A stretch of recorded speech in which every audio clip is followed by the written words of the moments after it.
This is the College Gamers Podcast.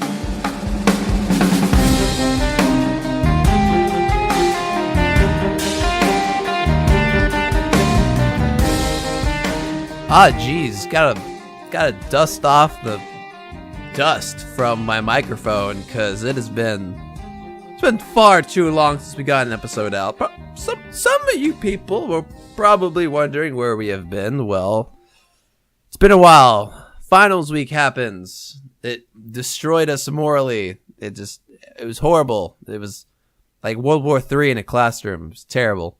And then I was out of town in Virginia, so then no show the last weekends. And then this weekend, a bunch of other stuff happens that stopped us from doing a show, and I was like, gosh dang it, we need to get something out. We need to do a show, because I miss doing these shows, and they'll happen for a while, I'll be honest. So, we were going to do a show. It's Monday night, 11 p.m., and Taff texted us this morning like, hey, I'm not feeling great. I got to sit this one out. If y'all are going to record without me, unless, y'all record by yourselves or whatever. Unless we were like reschedule, and I was like, "There's no way we gotta get a show out today because like I gotta get something. I'm itching to record." And here we are. It's me, Mike, your host. In case you've forgotten. Also, Adam is here. Hello, Adam. They may actually have forgotten you're the host because it's been like 2 or 3 weeks. And you know what? Taft is always here in spirit. Just so much drugs. So. Oh, now you find it. Not when I like set it up. Okay, no, last time I actually put it on the soundboard, so now it's just like a click away. But there you go. Yeah, I figured quick show here, and next weekends, which is actually gonna be Christmas weekends. Hopefully we'll try to get a show in, and sometime before the year ends, Adam, we need to do like a year in review, like pick our favorite games from the year, least favorite, something along those lines. We did it last year. Actually, hey, I wonder which one mine will be. Actually, last year, me and Taft debated what should be our game of the year. And you know what happens? We made a goddamn plaque for the team behind Forza Horizon, and they never sent anything back. I mailed that thing to goddamn Europe, and we never heard a thing. I was there the day he sent that out. It's true. I can verify this. I spent money on that, and nothing came of it. So disappointing. Hopefully it's not in a dumpster somewhere. So, but you know what that possibly means? It means they probably kept it. Yeah, but if they kept it, you would think they'd be so kind to message us. Oh, maybe they don't speak English, because it was like somewhere in Germany or something. I don't know. Was it in Germany? But I mean, we're also a very small gaming podcast. That's true. They probably Googled us once, saw that we're nobodies, and then we're like, we'll just use it as a doorstop. But you know what? If our plaque is a doorstop at a game developer's headquarters, then you know what? That's still something. So we're no longer nobodies. But let's just keep this short. It's late. I just want to get a show out. Just say hi to everyone. Do a little bit of talking about what we're playing. Because it's been 2 weeks, so we have zero excuses to have an empty "what you playing" segment. I don't know, Adam, have you played anything new since we last talked? No offense, I'm just curious, because like things have come out for the Switch. Skyrim has come out, Mario Odyssey has come out. I'm just wondering if you picked up anything new since we last talked. The only reason I haven't got Skyrim is because I know that it's probably 95, if not more % guaranteed that that's one of my Christmas gifts from family. Oh yeah, that's the best gift. Actually, trivia, the original Skyrim was actually a birthday present. No, I think it was a Christmas present from my brother. Like, I didn't actually buy the first Skyrim. It was gifted to me. But then you had to buy it more. Yeah, that's true. But you know what? It's probably still the best gift anyone has ever given me. just from like sheer use. Anyway, so okay, that's fair. If you don't get it, there's no reason not to pick it up. Anything else?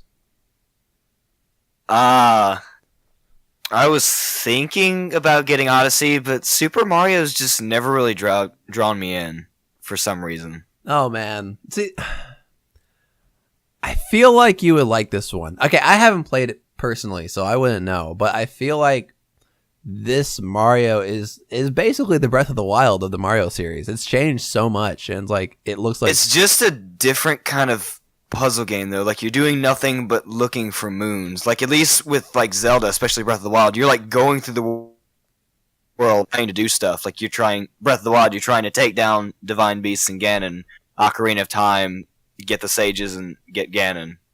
okay, I can see where you're coming from. You know, in Mario's defense, the zones probably have like overarching stories. It's not just like, hey, you're in Mexico, better go get some moons. It's like, oh, hey, no, Mexico is like has ice in it. Why is that happening? Gotta defeat this boss. I don't know. Like I said, I haven't played Mario Odyssey. I just heard great things about it, and I've watched a few videos.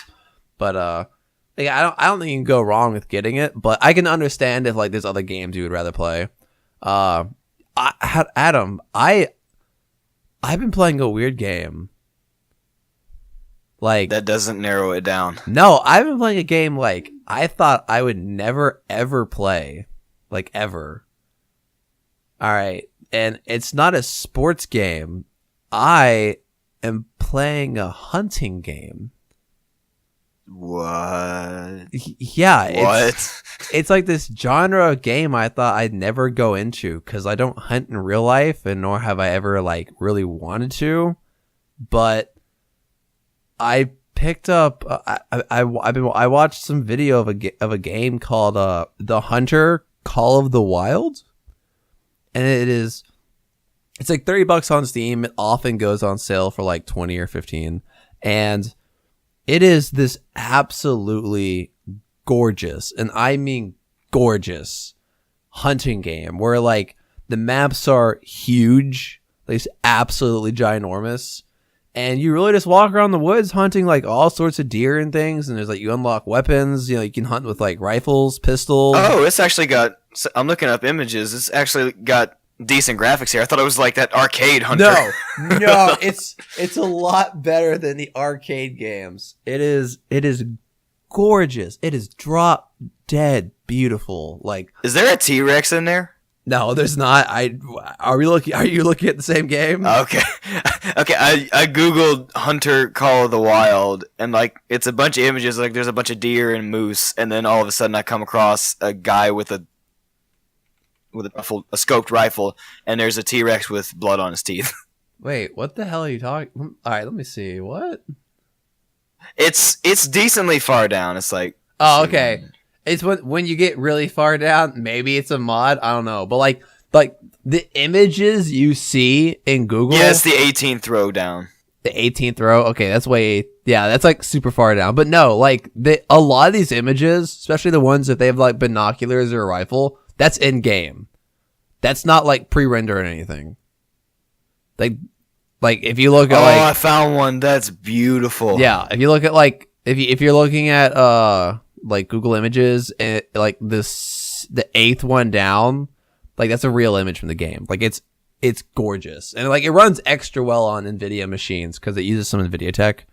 Like the lighting looks a lot better on NVIDIA machines, but it's absolutely gorgeous, and it's nice because it's kind of like lately I've been playing Battlegrounds, playing Destiny 2, which are these fast-paced shooters where it's like constant action, twitch reflexes. You know, I'm always like, when's the next fight gonna happen? What do I need to do? I'm watching all my cooldowns in Destiny. I'm like looking for attachments in Battlegrounds. Like it's this fast-paced stuff, and it's like stressed and everything. But like it's a really nice transition to this game where I'm slowly crouching through the forest. I'm using calls to call in deer. It's very strange, especially if like I've never hunted before, so I don't know how accurate the game is when it comes to actual hunting. But like, it's a lot of fun, and I kind of went the hardest route. I chose like that as my primary technique. I like the bow hunt because like I've shot bows in real life because like I prefer them to guns because like I feel like, you know, personal preference. I feel like guns are very violent. It's a lot of cracks. It's like explosives. Like archery it's quiet. It's very like slick, you know, but it's like really hard because you have to get really close to deer, and because arrows are lighter not lighter, but they don't travel as fast as bullets. There's not as much penetration. So like, you gotta keep all that in mind if you want to hit major organs, and it's actually just a lot of fun. Like, I really couldn't tell you like why I enjoy the game so much, but it's a lot of fun. I've really been enjoying it. I was about to say, Mike playing a hunter game. Yeah, it's under the genre of a sports game for me, because I never understood sports games. Sports games it's like, why would you play FIFA if you just rather than just like joining like your local football club or something, Or better yet, why are there FIFA tournaments on TV when there's actual soccer on TV? Exactly. It's like, well, why this or that? And like, I put hunting games under like one of the things, like if I want to go out and shoot guns in like a hunting environment, why not actually go hunting? I understand there's seasons and things, and like maybe just go to the range, but like and licenses. But this is kind of what, like, I'm kind of getting a glimpse of why people do this, because in this game I'm hunting like in like Washington State. In Germany, there's even the new DLC map that takes place in Russia, in these massive reserves where it's just like gorgeous. Like the geography is incredible. Like the trees, the grass. It's a really beautiful game, and it's kind of taking you places that, like, if I actually wanted to hunt here in real life, it costs thousands of dollars, not just for gear but for airplane tickets. Living, like, I could actually do this in real life, because like the mosquitoes would like eat me alive and I would hate it.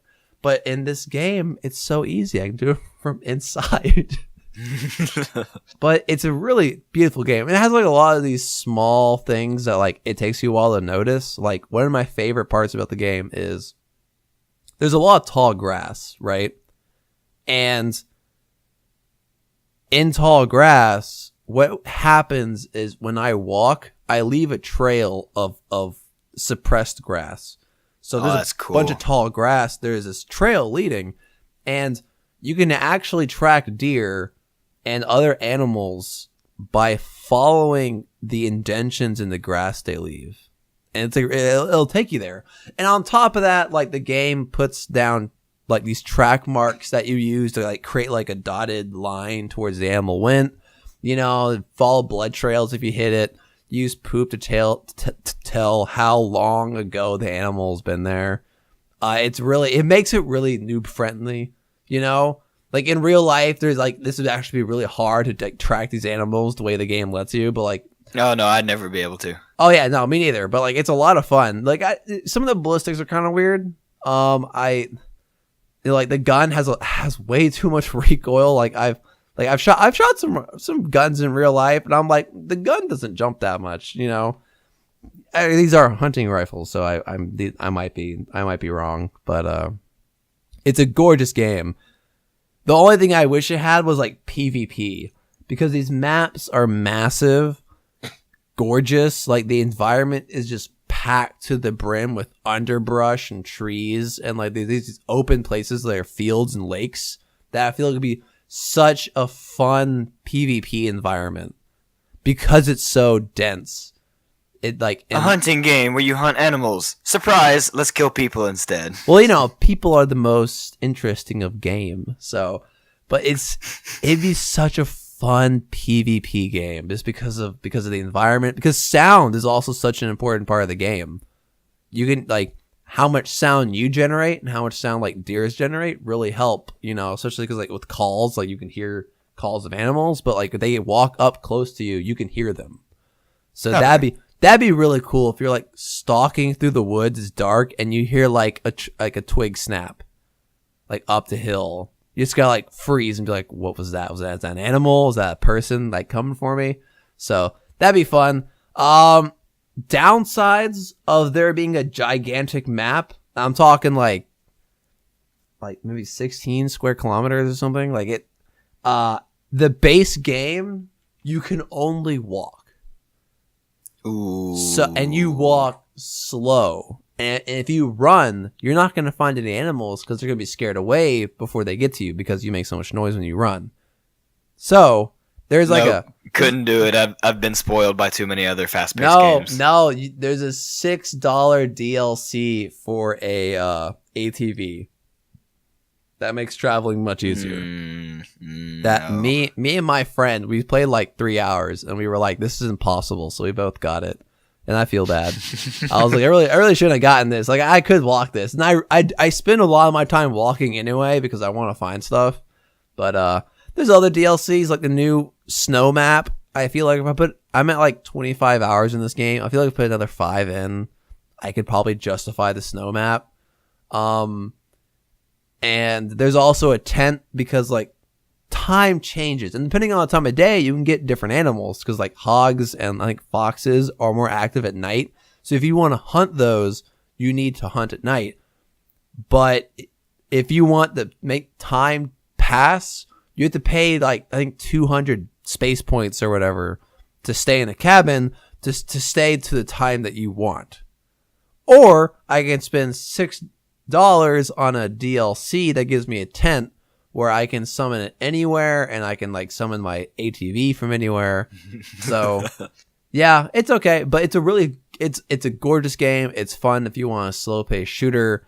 They really only have like 4 types of weapons, like rifles, bow and arrow, pistol, and shotgun. You can't go hunting with like an AR, or like an LMG. That'd be like that'd be kind of insane if you just like hunker down somewhere in the woods with like a 100-round magazine and just like rip deer apart with that like a 50 cal light machine gun. Bro, you're basic. I'm bringing out my RPG. That would be fun. Just like use like helicopters, like corral deer into a field and just like let them rip or something. No, that sounds terrible. But it's a fun game. It's a good change of pace. I think that's what I've been needing because I've been playing a lot of fast paced games. I've been playing that. I played a lot of Civ 6 for some reason. I think I need a change of pace because I think I got burned out on Destiny, and then I moved from Destiny back to Battlegrounds, right? And that's just But I mean, that's also technically fast paced. Exactly. It's like more of the same. So I think I overdosed on fast paced games. So I then played Civ 6 and I nuked the shit out of everyone. Like I've really been exploring that game, and like I love it so much more than 5. And I think when it came out, I really didn't give it the love it required. Like that's a good solid Civ. I think it's much better than 5. It's definitely better than Beyond Earth. Did you sit down for an hour and a half and then that turned into like 7 hours? Yes, it happened. I'd be like, let me just play for an hour, get a few sciences, maybe move some ships around, maybe plant a city. I'll wake and like to anybody that's actually said that and then actually only played for an hour. Please contact us at College Gamers, whatever the email is, and tell us because like that never happens. collegegamers@gmail.com. No, collegegamershow@gmail.com. Yeah. No, but like that takes some willpower, and like it was that happened. Like I would sit down for an hour, spin 6, but it's a fun game, especially because like they added a lot of politics for countries outside of just war. There's more trade. There's spying is a big thing, and it's a lot of fun. But I've just been enjoying that, and like I've talked about it before, so just go back and listen to the episodes. What else have you been playing, Adam? I don't want to talk the whole time. Before I get into the big one, because I will go off when I start on that one, I jumped back into a little bit of StarCraft 2, actually. Oh yeah, how's that been? It took a while to get it because I had to uninstall Heroes of the Storm to put it on because I can only have one of those on my computer at a time. It took a lot longer to put on than I thought, but I'm enjoying it. It had to do a lot of updating, but I've gone back through like everything I loved about it. I started with arcade, of course, because like arcade StarCraft is like one of the first major things I played with it. Yeah. Somehow that's still going strong. Takes a while to find some of those games though, but jump back into normal, realize that might work, and just played versus AI. Yeah, you never really got into regular StarCraft. Like, you really seemed big on the arcade mode and like, what was it? What was that? Marine Arena, and then there was Special Forces. Special Forces was fun. I remember spending hours on Marine Arena because that was a really fun one. I've always been bad at StarCraft. I think the best I got to, like, there was a time where I really got into StarCraft and like did research to like maximize my gameplay. And I think the best I got to was I could solo 2 very hard AI by myself. That's probably farther than I got. Like on a team, like I could solo them because I could because I played Protoss, right, and I would just like bum rush Void Rays, make 50 of them, and then just wipe everyone out with that. Like, see, that's a hit and miss because I like to do that. I defend myself and then I just get Void Rays out. I used to do Carriers and Tempests, but they're just they take a while like to get out, especially carriers. Carriers take a little longer to get out. And like, if I'm doing well with Void Rays, I'll stop and produce a carrier or two. They make taking out anti-air a little easier because the carrier can hang back. Especially what Tempest is the flying artillery. Yeah, that's the long range. Exactly. So like aerial cannon. Yeah, so that makes like, cause like Terran, they have anti-air cannons. So that those can like wreak havoc on a Protoss, like on the Void Rays. So I'll like use Tempest, take out anti-air before my Void Rays move in. But anyway. I used to play Zerg and like spam Mutalisks. Oh, dude, I would have like 50 of them, if not more. One Terran auto turret one Terran missile turret could take out all of them. Yeah, no, like when I was really in the StarCraft 2, I'd say I got pretty good. I got really good at Protoss, like really good. I never played placement matches. I should have, so I could go back and be like, all right, how good was I actually? But and like I got good at Protoss. I got decent at Terran. I could never master Zerg. They're hard. It's really difficult because you have to balance so much. Like the drones, which mine your minerals and gas, also build things, and then you have to like keep up with like you have to get a good creep spread on the map because you don't want to fight off creep as Zerg unless you know you can win. Yeah, like they're hard, but they're also I think one of the more rewarding races to play. Like Protoss seems pretty well balanced at pretty much everything. Terran just seems sometimes they seem kind of lame, maybe because they're like the humans. So they don't seem as cool as the alien race or the Zerg, like mutating, like gross, whatever they are. But it's a good game, it really is. Have you played StarCraft 1 yet? I have not, actually. No, since they gave StarCraft 1 away for free, when you complained about your Mac not being able to play stuff, you could probably run StarCraft 1. See, I want to, but I've just gotten so used to graphics would just like cringe me to death. No, yeah. The graphics have certainly improved since StarCraft 1. It's hard. And then like the dialogue too. Like I've gone back and listened to some of the like the cutscene dialogues from the first one. I'm like, they sold this as a game. Oh yeah. Some of the dialogue. So, especially Kerrigan, like Kerrigan, Queen of Blades. Some of her dialogue was so bad.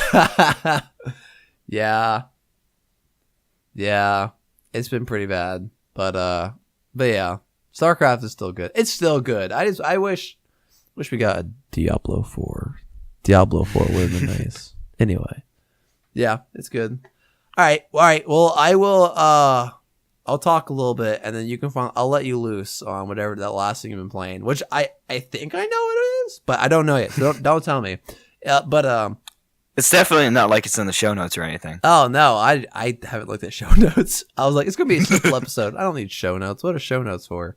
But I actually picked up Assassin's Creed Origins yesterday. Like, I wish Taff was here to hear this. He would.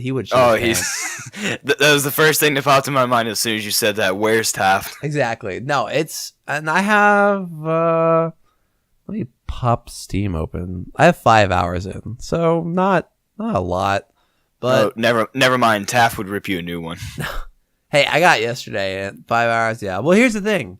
I got it yesterday. I downloaded it, but it ran into problems running. Like, it wouldn't get past it. So what happens, like, you click play, a little window pops up, it logs you in the Uplay, that closes. Another window opens up with just the Assassin's Creed logo, like a picture from Origins or whatever. And it's kind of like the initial loading box before the game opens. And my computer wouldn't get past that. So I did some research on Steam, and people were like, oh, I'm having problems unless you put it on C drive. So I uninstalled the game, and I re-downloaded it onto my C drive, which I had to remove some games for. And now it's running. But it's on my C drive, which I try not to put games on unless they're really like intensive, like games I really care about, like WoW and like Overwatch are on there. But like now they got it running. Real quick before I forget, have you seen the trailer for Ready Player One? I have. Did you see the Overwatch reference? Yes, Tracer's in it. Like, I'm hyped for that movie. That movie looks pretty cool. It looks like it's just going to be like constant fan service because of all the references it's trying to make, but it should be interesting. Anyway. I mean, it's just a discount Sword Art Online, but sure. Anyway, and I'm really enjoying it. Like I said, 5 hours in, so it's kind of hard to judge, but I'm loving the quest system. Item level is good. Gameplay is all right. The combat's hard. I haven't played Assassin's Creed since Assassin's Creed 3. And oh my gosh, when did that come out? Assassin's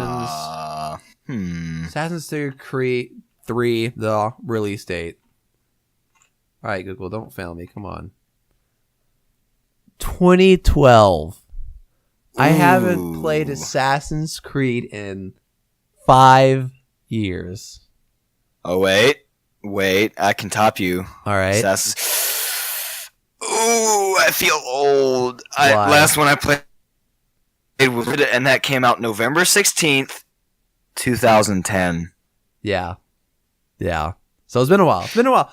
Because like I played 3 and I was like, this was not that great of an Assassin's Creed. It felt forced, like, and I was like, I finished it, but like, it felt really far out. So I was like, all right, I'm done with Assassin's Creed for a while, and like none of the Assassin's Creed have really like looked back to bringing me in. Like, they have always felt a little like mass produced. Like, here's the same game but reskinned, different eras. Here's one in London. Here's one whatever. And people really just got it for the story. Exactly, for the story. And like with Assassin's Creed, you know what you're getting. You know, it's kind of like Call of Duty. It's like Battlefield. It's like World of Warcraft expansions.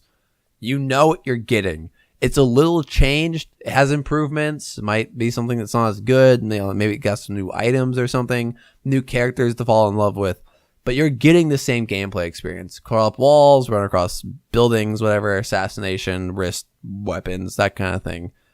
So like I played 3. Like, I played these games basically. And with Origins, it looked completely different.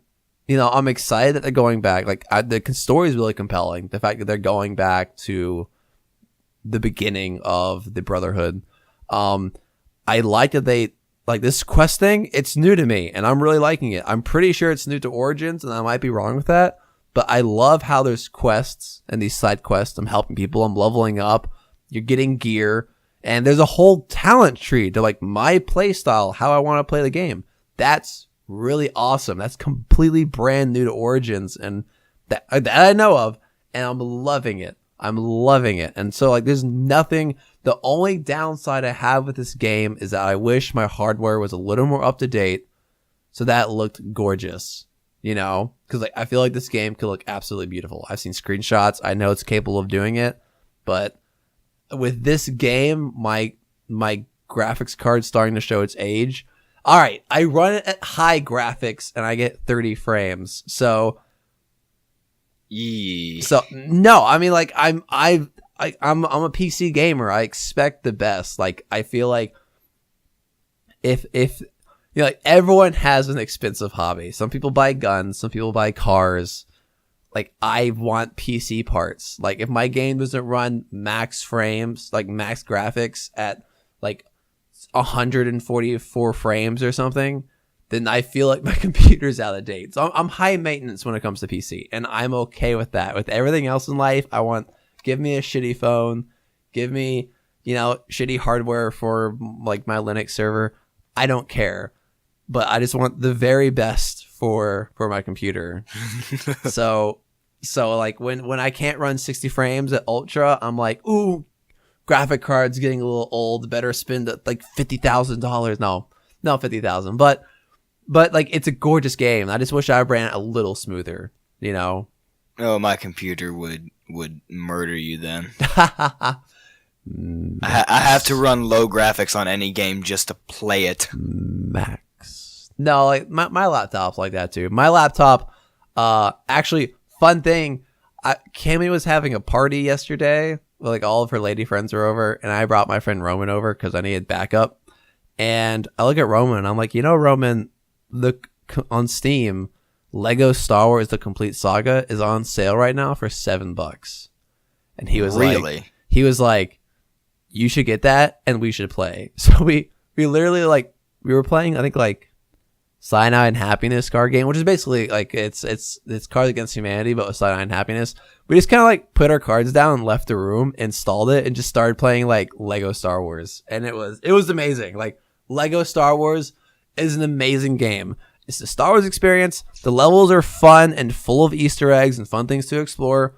There's so many characters to unlock and not a single fucking DLC for them. Screw you, EA.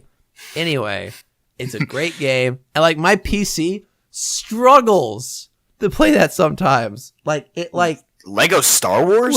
Yeah, it shits its pants occasionally if a lot of blocks enter the screen. Like it'll drop from like 60 to 30 frames.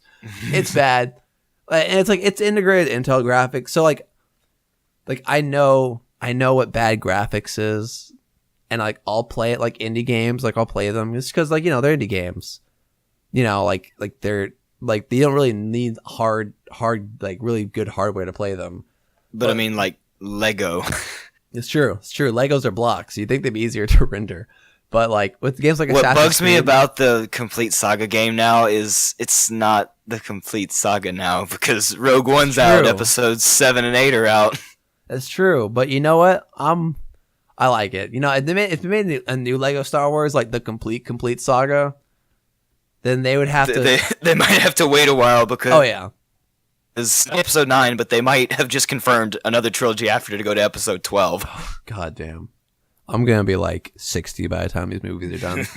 But yeah. Anyway, what I was saying is like, it's like Assassin's Creed, like Ubisoft games in general can be really gorgeous. Like they're generally optimized, and like Ubisoft has this thing where they like really crisp UIs with like a bunch of funky like thin lines, like sharp lines going across the screen, like especially the Assassin's Creed. You forgot to series. mention the bad servers. That's true, but fortunately Assassin's Creed isn't online, or the story mode isn't. But they really like these like fancy designs that like with the really good graphics probably look absolutely gorgeous. But like I said, showing its age. And the last thing I wanted to mention is the game is beautiful, but when you level up, I have never felt so satisfied leveling up since World of Warcraft. In World of Warcraft, you literally fucking explode with light coming out of you. Like, you feel like Goku going Super Saiyan. Like, you literally, like, this burst of light comes out. It's impossible to miss.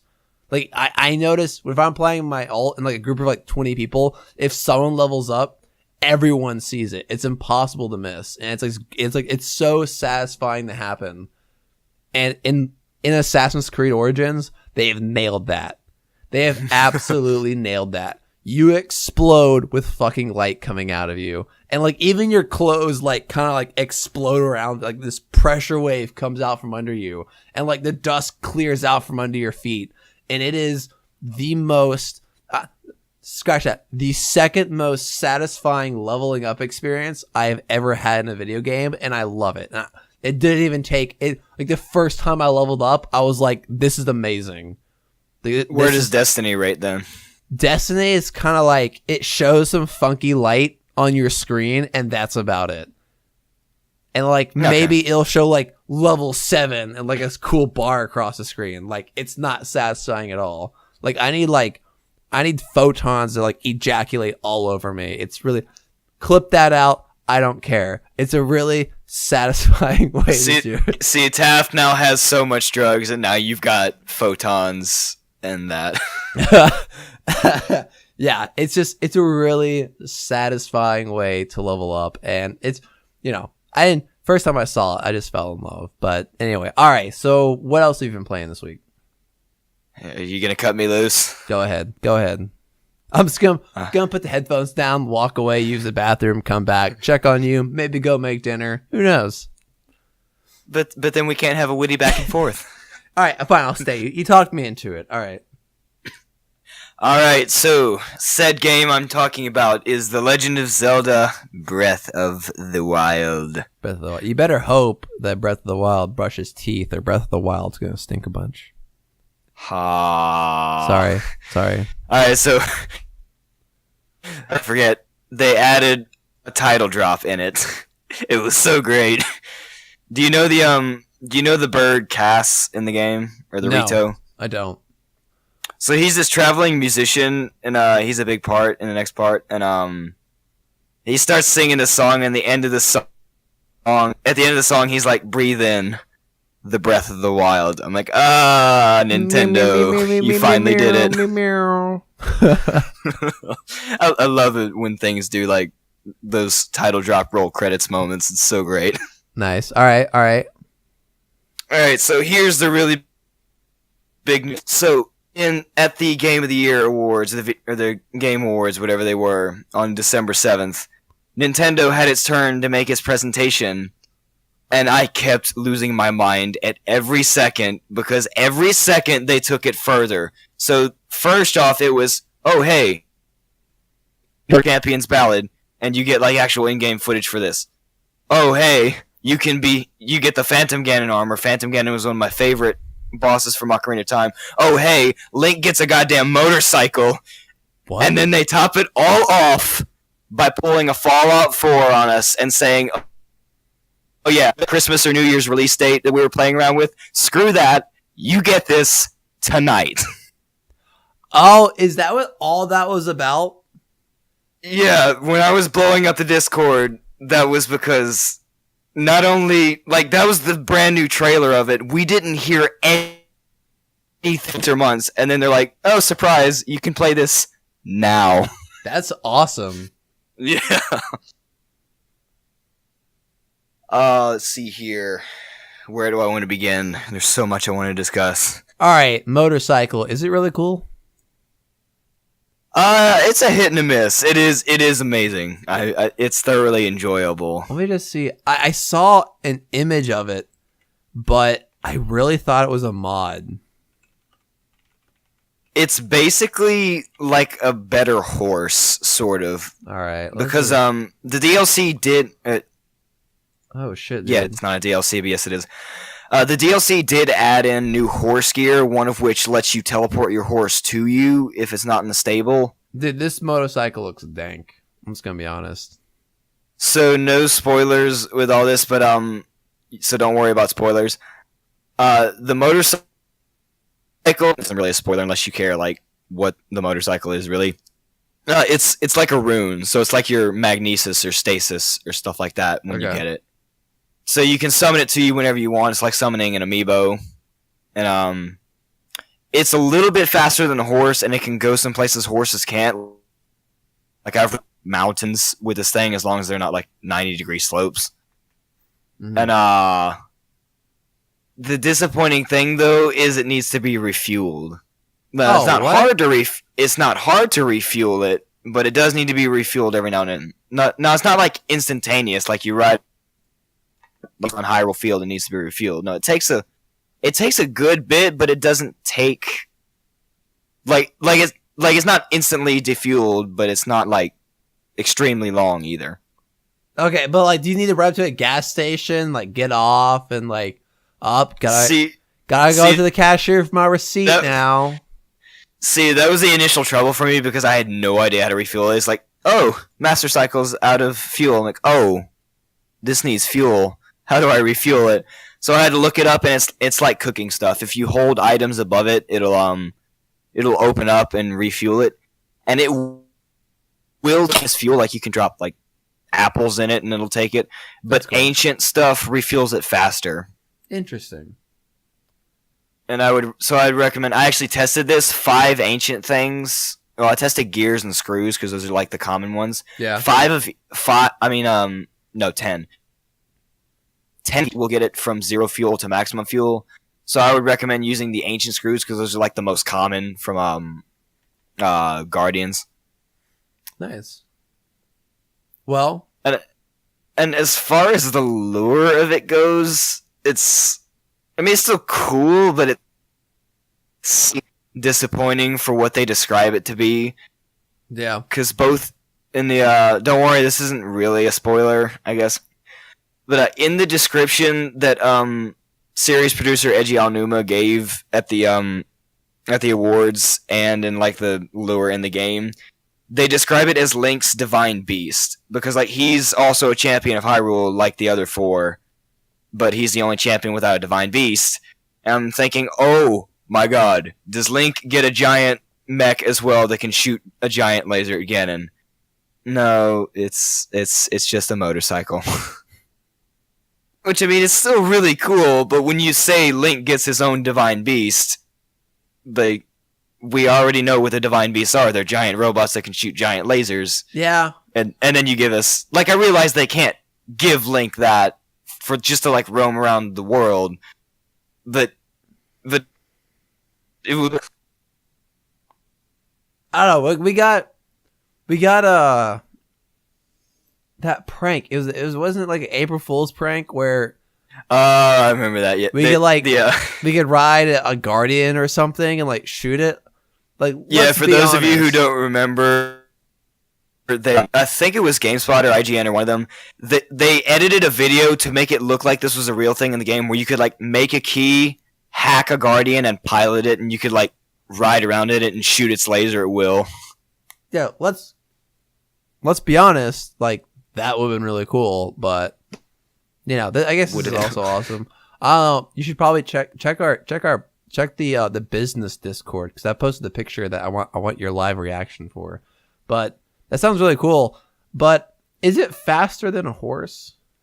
Yeah, it is. Okay, but like, is it slightly faster? Like, oh my god! I just saw the Discord. Oh, that's beautiful. Yes, it's an image of Link riding Sonic. So I was like that was like I googled the motorcycle for Breath of the Wild. And I was like, what? That was like the 3rd image up there. So I was like, all right, I gotta show Adam this. But that's do you think beautiful. Do you think it's fast enough? Like, how do you acquire it? Is it through the DLC? Like, if you own the DLC, do you get it at the beginning of the game? So as part of the any DLC with Breath of the Wild, you have to get the expansion pass for. That's $20. That gets you the Master Trials, which is the Trial Means Ballad, which just came out, which is the new story. Okay. And you get the Master Cycle 0 by completing the story of Champions Ballad. Okay. So like this isn't something that like speedrunners can use to improve their time. Probably not. Okay. All right. We say that now. Unless they're doing like 100% speed run, which surprisingly enough, the world record for that now is like 8 hours. Oh, Jesus Christ. Like this guy did in 8 hours what took me like 250 initially. That's disgusting. People shouldn't do that. Anyway. But yeah, it's not really going to be handy for speedrunners. All right, I was just curious. But all right, what else did they add in this deal? This was like a full DLC, right? This wasn't just an update. It was both. It was like an update right before it, so I guess like some performance issues. Like they're still trying to fix a few rendering things. Like when you would walk out to some grassy areas, if you like turned your camera, it would be a bit slower. Yeah. because it would like render every blade of grass or something like that. Oh, okay. Yeah, I understand that. I like it's a Switch, so like it might struggle with that. So I understand that. Anyway, all right. So what else? What else did they add? Basically just some new armors, and I'll briefly go over those. I guess if you don't want to be spoiled by this spoiler, but I mean, you can look online, and they showed it in the trailer. So here we go. The Ancient Brittle and Saddle is for your horse. The Brittle gives your horse 2 extra sprints, which is really good. I put it on my horse that has 4, so now it has 6. And I said it earlier, if you put it on your horse and it's not in the stable, you can summon it anywhere, which is really handy because normally, like if you whistle, your horse has to be pretty close by, which kind of defeats the purpose. Yeah, no, I understand. The only downside to these is there's certain horses you can't put them on. Like you can't put Epona if you have the Smash Bros. Link amiibo. I tried that. That's who I wanted to put it. How badass would Epona have looked in the ancient horse gear? That would have been so cool. Overpowered. Please nerf. You can't put it on Epona, on Zelda's horse, which is one of the side quests in the game. It's a bunch of sprints. And Ganon's horse. I mean, it's not technically Ganon's horse. They call it the big horse in the game, but it's Ganon's horse. So you can't put it on them, but any other horse you can do that. I know you were waiting for this one, Mike. They got Link's from Wind Waker. They got what? They got Link's Island Lobster shirt from Wind Waker. Oh, dope. No way. No way. Yep.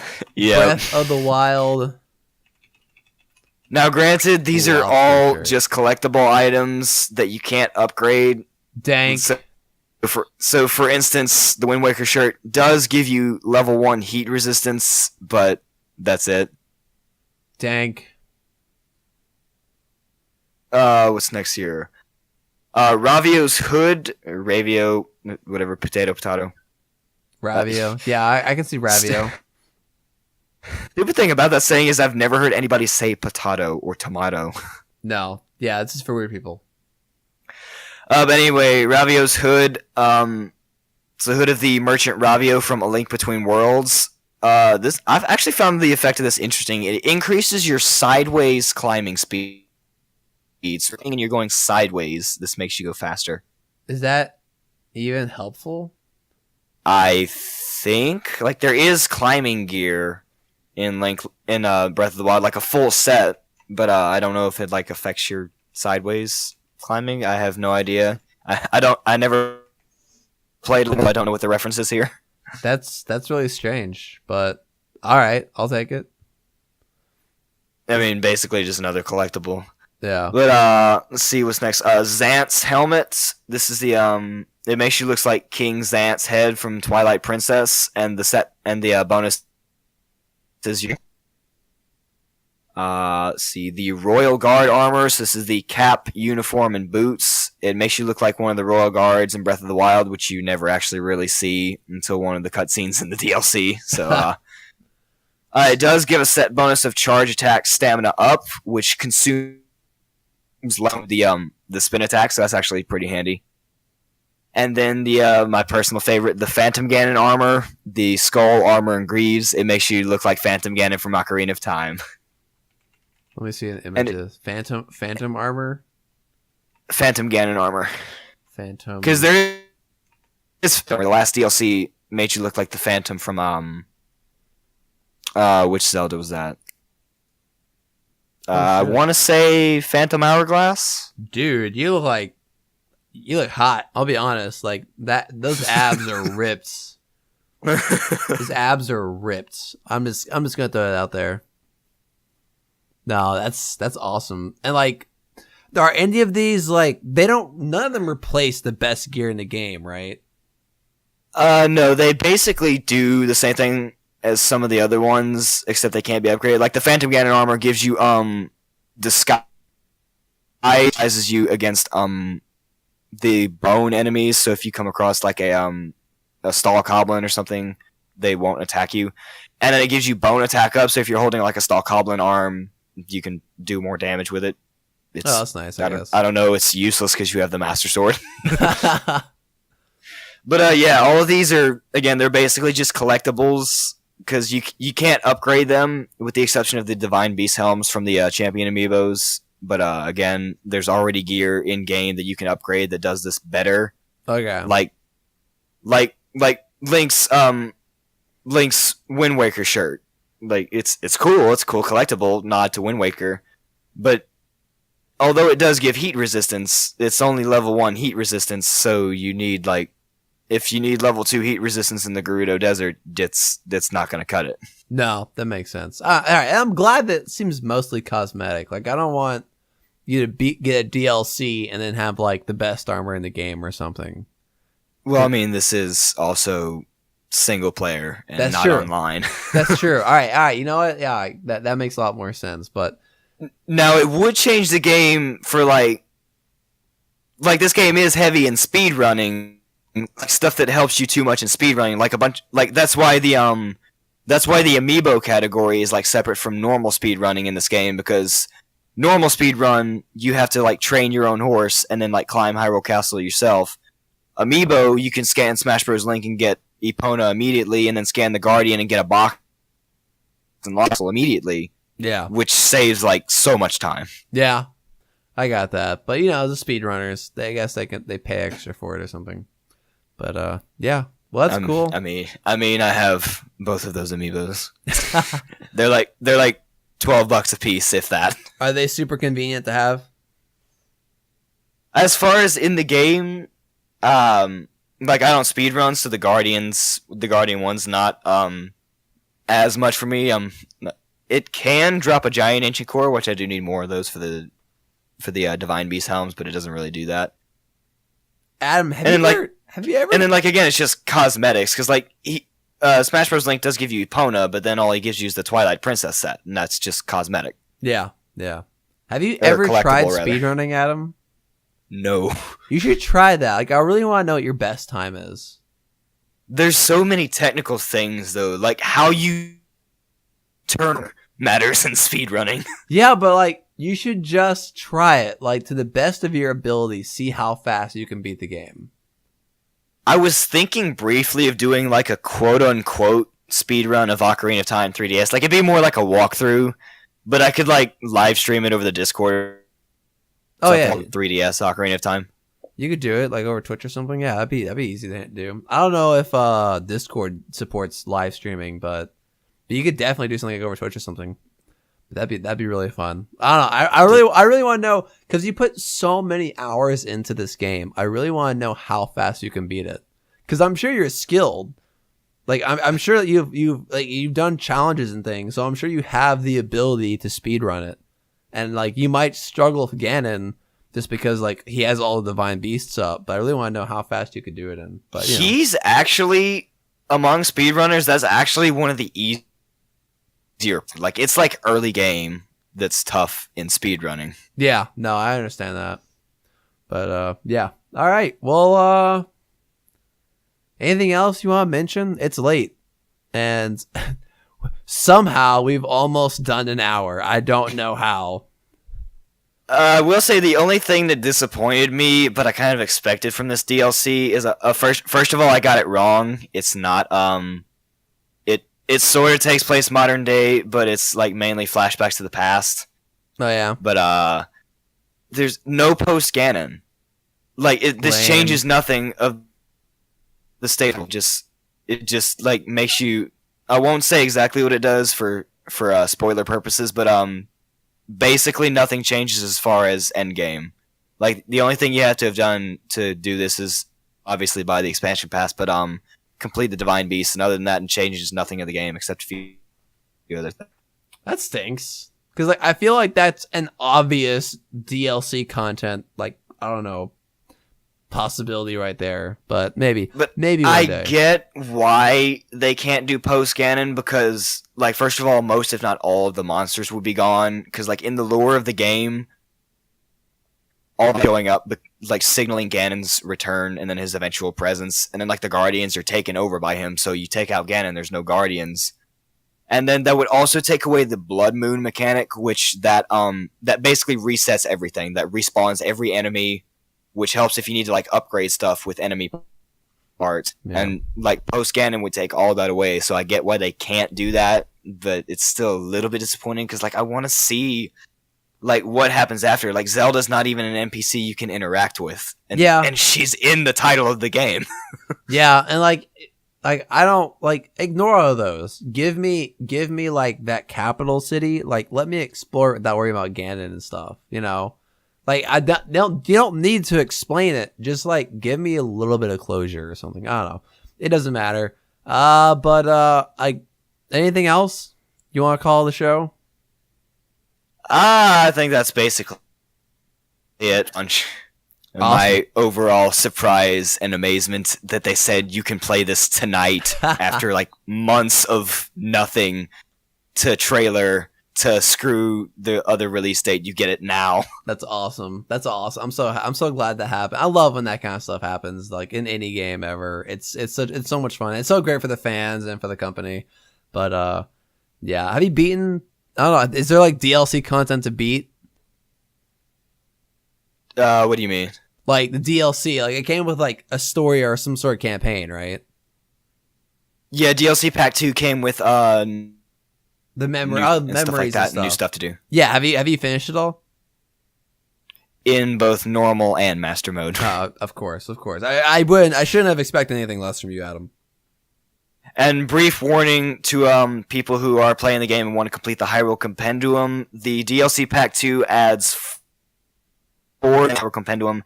And if you've already completed it, you can't buy it from the guy at Hot No Ancient Tech Lab. So you might want to briefly look that up if you're looking to complete it 100%. Cool. All right, people who play Legend of Zelda, that might make sense to you, but doesn't make sense to me. But you know what does make sense to me? Sending your emails to collegegamershow@gmail.com. Questions, reviews, I don't even know. I don't care. Send us an email. I don't. It doesn't matter. Do you have a great recipe for bread? Send it to me, please. I dare you. You breader. Oh, let's end this now. Somebody in me like this podcast. No, I'm kidding. But you know what I'm not kidding about? You can contact me on Twitter at BlueCowZ, BlueCowZ. Adam, your Twitter handle? Even though I don't really use it, mine is SmoothDog5, and same to Taft. He doesn't use it, but his is TaftFaust8. Yeah, I don't know why I still ask those. I feel like the only one who actively uses Twitter, but it doesn't matter. But I do use Facebook. Actually, I don't use Facebook as near as much as Twitter, but we have a Facebook page, the College Gamers Podcast, and you know where I'm most active in? I think all of us are most active in the Discord, which I made a bit.ly for. So bit.ly/TCG podcast is the link for our Discord. Like, join us there. Link. We were just talking about Link. Just join us there. Please help me. And come say hey. We're playing games. We were playing Overwatch earlier. It's a lot of fun. And if you enjoy this podcast for some reason, I don't know how, with Adam constantly making puns in the background of the exit show notes, rate us on iTunes, give us a 5-star review, like at iTunes or wherever you get your podcast. It helps other people find this here show, and we'd really appreciate it because like we put a lot of time into this. Not this episode. This episode was like, hey, let's get on, talk about games, and get off. Most of them, which took up an hour. Yeah, you know what? That's because games are awesome, and that's why Adam. That's because you are fun to talk to. So don't you forget that life lesson learned today. And that's a show. Thank you all for so much for listening. Sorry about the 2-week hiatus, but we are back in pajamas. I'm not wearing a suit, not for the show. Sorry. And that's a show. Thank y'all for listening again. And we'll catch y'all next time. Goodbye. Oh, wait, we didn't do the College Gamers After Dark, because we were College Gamers After Dark.